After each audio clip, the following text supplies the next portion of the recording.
dadkana qatar baan ku jiraa darta baan ku baxnay xal guriina way nagu dumay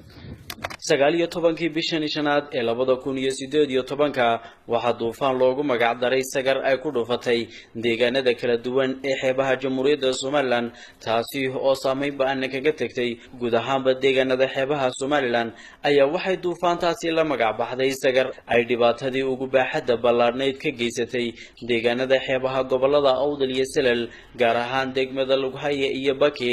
taasi oo goobtaasina ka geysatay khasaarihii ugu badnaa abid isla markaana ay duufaantani noqonayso tii abid ugu ballaarneyd ee khasaare noocan oo kale ah ka geysata guud ahaanba deegaanada kala duwan ee gobolada galbeedka Soomaaliland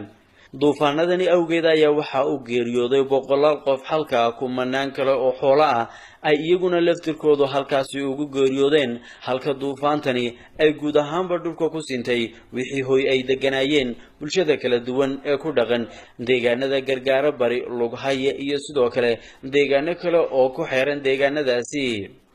waxayna indhaha ku qabanayaan marka aad dul istaagto maatida kala duwan ee hoygoogi ay ka baabisay duufaantii la magac baxday sagar iyaga oo bacadka jiifa sabab la xiriira hoy la'aan darteed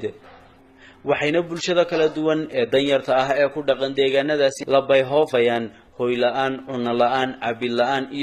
iyo sidoo kale baahiyihii caafimaad ee guud ahaanba deegaanadaasi haddaba qaar ka mid ah bulshada kala duwan ee deegaanadaasi oo waraysiyo kala duwan la yeelanay ayaa waxay noo sheegeen in duufaantani ay tahay tii abid ugu ballaarneyd ee guud ahaanba ka dhacda gayigani Soomaaliyeed dhibaatadani waxa u dhacday maanta maxaan dayn shalay waxay nagu bilaabtay 9kii subaxnimo iyo roobku nagu bilaabmay roob dabaylo wata oo dabaylihiisu xawli yihiin dibiciya dabaylo isla socda xoolihii markaa way ka tamaroonaadeen maxaan ku dhahay xilligii hay xooluhu iska xajin karayeen awoodoodii way dhaaftay dibicuna wuxuu ugu xoog badnaa markuu gobolkii dhacay intii dharaarnimo dhan markay soo laasteen waa 9kii subaxnimo ilaa habeenimo isla galeen dabaylihi way sii xoog bateen ilaa wixii 12kii ka dambeeyay habeenimo ka sii xoog bateen intii awoodda maxaan ku dhahay guriyaha wixii lagu xereeyay guriyii way haween guriba xataa dumay sababtoo meel u diiran baan jirinba meel u diiran iyo wax u fayow yaani jirinba hadday aqal tahay hadday naflay ku nool wax xoolo ay tahay wax diiran oo waxaas baaqiya maanta loo dhaqaro ma jirto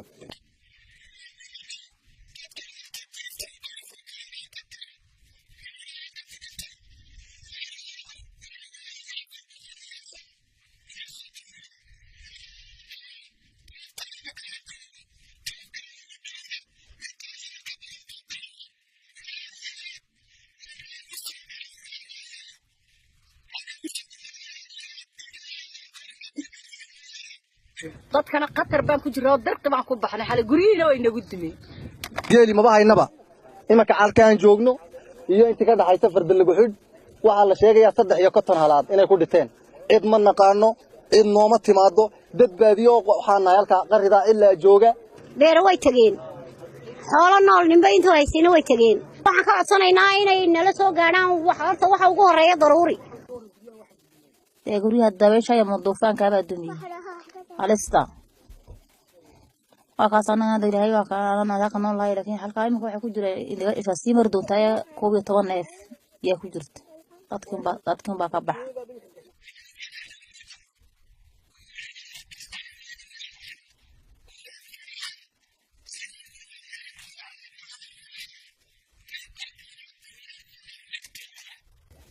طويل بان صامرتي وفاكرول بايلهاي سلاهان با وبابا هاي قد سلام الحجنايو دبايشي وحي وينكو كينتي صدح افر قفنا وان كجيرني افر تاي صدح وحرود ونكو فريست ilaahay baan naga bixiyay daayo kolku dhacay daadkii iyo wax walba la galeen iyaan kolkaan degelni jiifnay dadna nama ag joogay iyo nin naga baxo ninkiiba sidaa nooga yar qoriqa qabtay sidaa nooga qabto rabbigayde kolkaa buu nabixiyay wixii tari karaan noo keenay yumburkaaba imaka noo hatiya wax la kariyo ma hayno wax la cabo ma hayno de wixii ay nagu dhaqaaleeyaan midba ma diidayn indhoogana way arkayaan waa kuwa arkay dhuka caynka ay wax sare jooga male inta de wixii aan aasnay maahay iyo wixii daad qaaday maahay wixii kalena ay dhiino way arkayaan